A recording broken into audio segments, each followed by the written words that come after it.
This week on the agenda, an ironclad friendship. As Aleksandar Vučić makes another visit to Beijing, what does this tell us about the future of China-Serbia relations?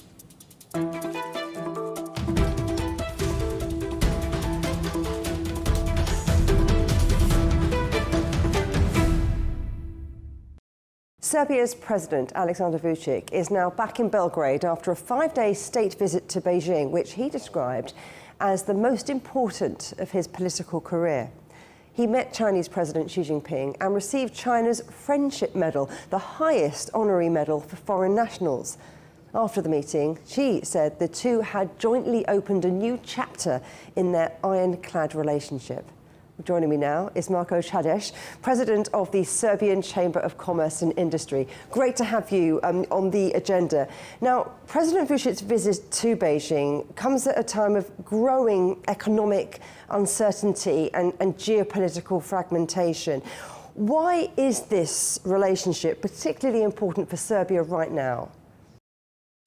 It is really for huge importance. And if you have ever been in Serbia, and if not, I invite you, you will see that the relation with China, economic relation and political relation with China really substantially changed our country. So first, in the first wave of investment with the infrastructure in the energy, you can see hundreds of kilometers of highways and railways built together with Chinese companies, which really changed the country, not only in the infrastructural way, but also in investment attraction. So now where we are standing, we are China is the second biggest, the second largest FDI, foreign direct investor in Serbia. It's the second trade partner and our first export destination. From zero Chinese investors just 10 years ago, now we have 2,000 Chinese companies in Serbia. Only 37 large Chinese companies attracted almost 8 billion euros of investment and created 40,000 jobs. In Beijing, President Vučić and his delegation signed new contracts worth of 1 billion euros of new investment. So this is a really substantial thing. At a time of conflict in both Europe and in the Middle East, how important would you say stable, long-term economic partners are to countries like Serbia? This is a very good question, because to find stable economic partner is not easy in the world today. So basically, I think that China, in the way acting on the international and the global scene, is emitting this kind of stability and let's say partnership, which is based on rules that we know and certainty that is so needed in the world we are living today. So if you just see how it developed, the partnership between our countries, 2016 we have a comprehensive strategic partnership signed. In 2018 we have the really big investment from Xi Jinping in the mining. In May 2024 we have a President Xi Jinping visit and partnership which is upgraded to something we call community with a shared future in the new era. In July 2024, free trade agreement between our countries came into the force. It's not only about Serbia, and we are a small country and we are a small economy, but we are a very good hub, a very good place to start or to develop the journey to European markets. I want to talk to you about that as Serbia being that bridge between China and Europe a little bit later on. But let's dig in a bit more to how important you think that China is to Serbia's economy. It's a friendship that both President Xi and Vučić described as an ironclad friendship. So from a business perspective, because you've mentioned the roads and that kind of investment, but from a business perspective, what have been the biggest benefits so far? The biggest benefits, some of them I've already mentioned. So if you compare the country before and after developing the really strong, we call it iron friendship between our countries, Serbia looked totally different. So now we have more than 400 kilometers new highways built together with the Chinese friends, with the Chinese companies. We have railways that already finished more than 300 kilometers, and there's now, as we speak, overall 1,000 kilometers of railways are to be built. So it is the different landscape. And I'm also talking about not only infrastructure, I'm talking about energy, mining, the first wave of the Chinese investment that brought really huge companies that delivered not only privatizing or let's say buying some companies in Serbia, but developing them and expanding them 10 times and operating from Serbia to the other markets, global markets, not only exporting back to China, but to the whole world. Yeah. And this is something which changed the landscape, changed the country substantially. You talk about the relationship entering a new phase. So is that all part of it? I'm wondering what will define that next stage of cooperation. Is it going to be tech? Is it going to be innovation? Let us maybe come back to the second stage. The first stage, we told it infrastructure, energy, mining. Then the second stage came, that is more in automotive, e-mobility.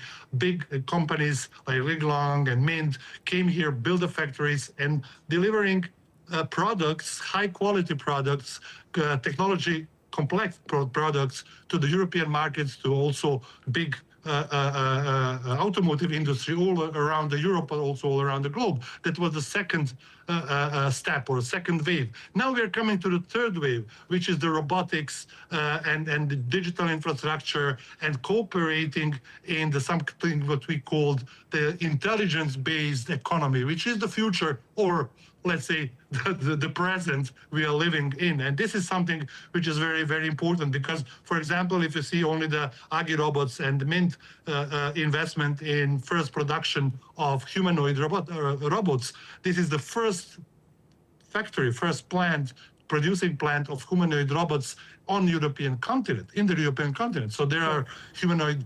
robotics production plants in the United States or in China, but you don't have any of them in Europe, on the whole continent. So this is the new stage that we are in. And don't forget, Serbia is not bad if it comes to the digital infrastructure, and especially in the new digital infrastructure with 3 supercomputers, AI-optimized supercomputers, with a level 4 the data centers that are again AI optimized, and with the private also investment in the AI factories. Serbia is one of the rare countries on the whole continent having this kind of infrastructure. Yeah. And to combined with the 5G standalone network, which is making possible to attract the new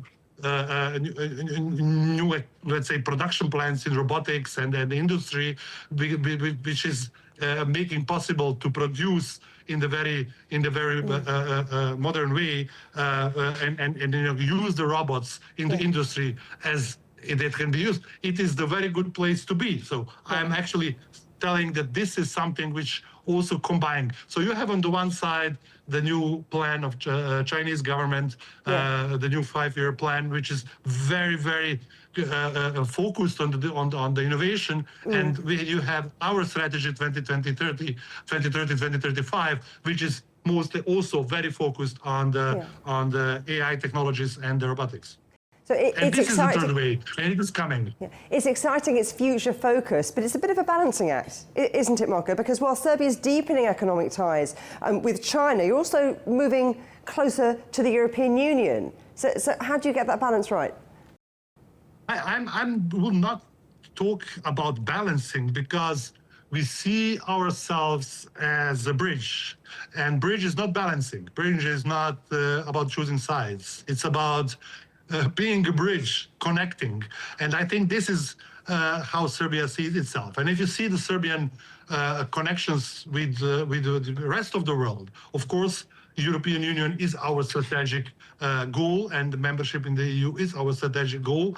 But we are now a country which has a network of free trade agreements with a lot of parts of the world, and we can assess the consumers. It's about 2.7 billion consumers all around the world with our network of free trade agreements. So basically, we see ourselves as a bridge. And I think in the way that Europe is defining their, let's say, their own role or their own agency in the new world that is now is establishing, I think also this is something which could be interesting for the whole European continent, because there is a new world in building, and I think Serbia is not a bad example how it can be done, and having the very good relations with China, but having also very strong own economy in the European Union.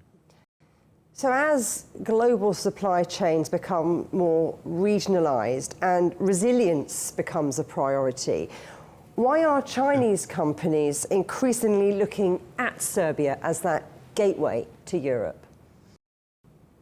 First of all, there is a huge and very good industrial fundament of Serbian economy, because having in mind the past and our own industry, there is a lot of know-how, a lot of good universities and a lot of good engineers and industrial bases, which is there to be developed. This is the one thing. The second thing, I think, is also the question of let's say, how we treat each other and how we deliver something which we agree on. And Serbia and China have this kind of relation that if you see the whole country, 16 countries in Europe, which are the part more or less of the One Belt and Road initiative, you will see that most of the projects that are started and finished on time and in really good shape and in really good faith were the ones that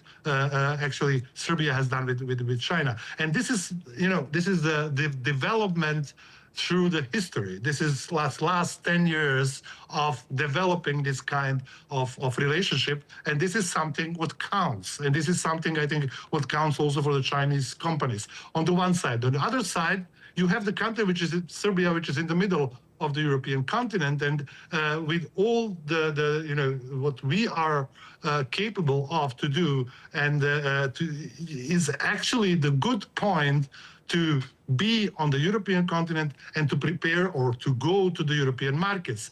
And if you see how Chinese companies are prepared also to fulfill all the European standards that are, getting more complicated and complicated, but Chinese companies are showing really good that, okay, we are coming to Europe, we are producing for the European markets, and we are actually showing you that we are fulfilling all the standards. This is something which is very, very important. Yeah.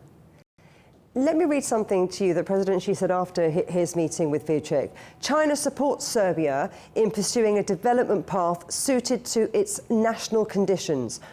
What do you understand by that? I think that we are talking here about the respecting the country in its own choice to define its own sovereignty, and to work together on the we are disproportionately big countries and big economies. You cannot compare it, but it's not about small and big. It's about how you treat each other, and it's about what is actually how do we understand sovereignty, and how we do understand the role of national let's say the role of defining the national interests in the very best way for your own citizens. And this is something that China respects. And I think really that China respects it not only in Serbia, but with countries, with all the countries it's working with.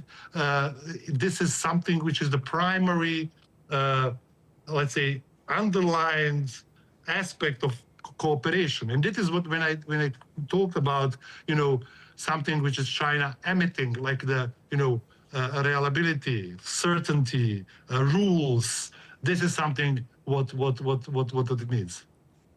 The Serbia-China Free Trade Agreement is something that is closely watched by businesses across the region. Where are you already seeing the biggest opportunities emerge for exporters and manufacturers alike? If you look at the numbers after the signing of the free trade agreement, we have 7 times more trade than we had before. So Serbian exports to China have risen in the last 333 times in the last 10 years. And most of this, growth came after the signing of our free trade agreement. And I think it makes possible for us to work on the more complex partnerships. I'm talking about economic cooperation, not only in trading and selling and importing and exporting, but also in building some joint ventures, projects together, which are also much more important for that. And this is something which I don't think that, everybody's, when we talked about signing the free trade agreement with China, first, of course, the companies were like, oh, take care. It could be, dangerous for us. But it showed that we have it since 2024, and it brought very good things to the Serbian companies also, because it made possible for the Serbian companies to be built in the supply chains with the Chinese companies together. And what was my experience, for example, we started to be present as a country with our businesses on the international supply chain trade fair in Beijing, which is every year now. The next is in front of us, I think, next month. And last year, my experience was that we went there with, I think, a little bit about less than 20 companies, and all of them made some contracts. All of them made some business, and this is what counts. I want to talk about electric vehicles, because I know Serbia is Europe's slowest EV market, but Chinese car makers see opportunities in there. And President Vučić was given tours of Xiaomi's EV factory on his latest visit. Do you think that this is a sector that's going to shape the future of China-Serbia cooperation? It will in the case that, we are talking not only about producing electric vehicles only. It's about ecosystem all around that. It's about batteries. It's about technologies behind. It's about the whole supply chain in the producing vehicles. And this is something where Serbia is very strong. If you see, our automotive industry is producing for the European and worldwide car manufacturers all over the world for decades, very successful, and we have the fundamental, we have the basis for it. And now with the Chinese companies bringing the new technologies, the new, let's say, the new kind of dealing with the new technologies, e-mobility, I think this is the perfect place to be present on the European continent and to push the products from Chinese companies to the markets. Just a few months ago, one OMR Group, which is a Serbian company, signed a contract with one Chinese factory for being a hub for 9 countries in the European Union from Serbia to sell the cars there and to be the distribution center for them. But this is only a start. I also mentioned the Mint company, which is huge. They have huge factories in Serbia. Now, I think we will see more and more of that. And if you see the numbers about presence of the European cars on Chinese cars on European market, I think we will be about 13% of overall market share of Chinese cars in the European Union, which was maybe unthinkable 5 years ago. You know what I mean? So yeah. we will see it coming, and we saw it coming maybe before the other countries could deal with that. And this is something which is, I think, important, that Serbia recognized that on time and said, hey, let us work together. We have something what you could be helpful for you. You have something what can bring our economy on the next stage, and this is how it started. We talked about big factories, big schemes, but moving beyond those large state-backed projects, are you now seeing stronger connections between Serbian and Chinese private companies, entrepreneurs, smaller businesses? I see that more and more.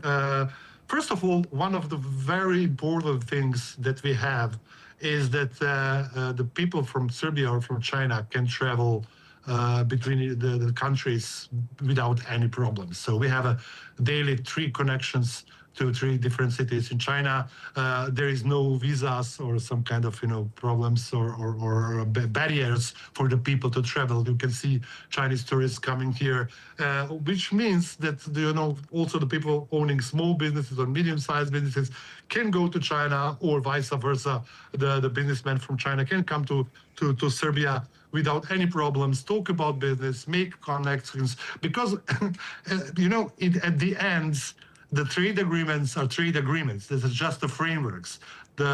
What makes it really successful are the people behind. The people are actually making the businesses and dealing with the businesses. So this is something which is really, really important, to have this kind of connection and exchange, to know each other much better. For example, myself, I was like last year, I was, I think, in 9 times in China with our business delegations. It is something which is really which is really different from other markets. So it's not only about being 9 times there, but being with the business delegations there. We had, I think, more than 250 companies just last year on different trade fairs in China. 250 Serbian companies. Mostly middle-sized companies, some of them big, but big in the terms of Serbia, maybe not big in the terms of China, which were there speaking about businesses. Some of them, most of them, made some kind of business contracts. So this is what it makes what makes it successful. So you're talking about the visa-free access. You mentioned universities before. Yeah. Education is really important too, isn't it? Those softer connections. Yeah. Yeah, this is something which I think it will come even stronger. Yeah. So to really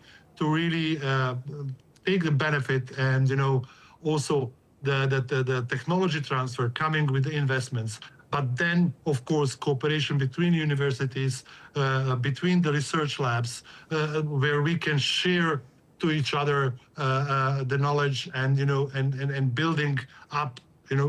What is very interesting, maybe for your viewers, is that Serbia is a very good place for R&Ds. So we have, since 10 years, we are promoting our country as a country which is attracting research and development centers from all around the world. And it started with the countries from the United States, from Europe, coming here, seeing that there is a very, very good base of engineers and scientists which can work on very complex technological problems and issues and technologies. And that is now what is coming also with the Chinese companies, which are starting to open their R&Ds in Serbia. So this is something which I think will determine the future of our cooperation, is, of course, also, and this is not only business related. This is also cooperation between the universities. Yeah. Having Chinese universities also having their outlets, spin-offs in Serbia. This is something that we would really like to have. It sounds like what you're saying, that in this increasingly multipolar world, Serbia is really benefiting from having more economic partners and greater strategic flexibility. Yeah. Yes, of course. And I think I already mentioned that. I think that, maybe because we are so small and flexible, for us is maybe easier to adopt. Being, construct like European Union, it is not so easy to reflect and to adapt to the world, which is changing rapidly. It's not only about geopolitics, it's also about technological revolution that we are living in the middle of it. So we are in some, when we had 8 years ago, we introduced, as a country, we introduced obligatory coding in our primary schools.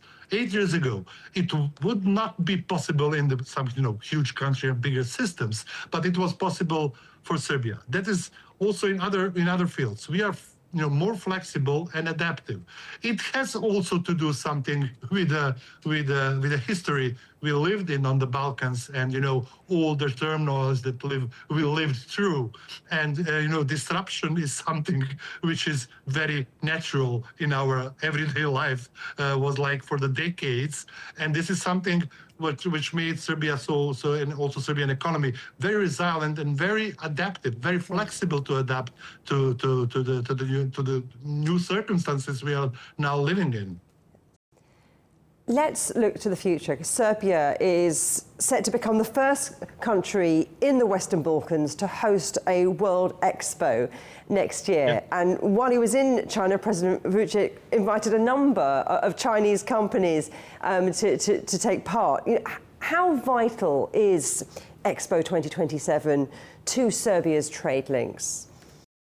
I think it is a game changer for Serbia, because it's not only putting Serbia on the map of this kind of events like the World Expo, which is very important, but it is also possibility to have now, I think, 139 countries officially confirmed that they will be present with their pavilions and their delegations and their companies. So basically you have 3 months into 2027 where Serbia and Belgrade will be some kind of, center of the world, and there is opportunity for us to promote what we are doing and how we are doing and what is Serbia and what Serbia makes so special, what we think, and maybe it is also the good way to show also how our joint friendship with China and what was possible in this small, it is just fraction of the time. If you see it like this is just 10 years of the relationship between China, or if we take 2014 as a first step, and Chinese companies investing here and Chinese companies building infrastructure in Serbia, and today 10 years later or 12 years later, you can see what is possible. And many countries that are coming here from all around the world, from global South Asia to South America and so on, they can see what is possible. And this is something which we have to promote together. And I know because for the presenting of China and China Pavilion in Expo 2027, responsible on the Chinese side is CCPIT, and very good friend of mine, President Ren Hongbing, chairman of CCPIT, and I know that they are preparing very, very well for this upcoming Expo 2027. And I think we will have we will show together what we can do and what is possible if we work together. Marko Čadež, thank you very much indeed. Thank you very much for inviting me. You can watch every episode of The Agenda in full on CGTN Europe's YouTube channel. And for exclusive extra content from me, my guests and the rest of the team, don't forget to check out The Agenda Show on TikTok. Coming up on a future agenda, a warning to the world how the conflict in Iran could cause a global food crisis. But for now, from me, Juliet Mann, and from all the Agenda team here in London, goodbye.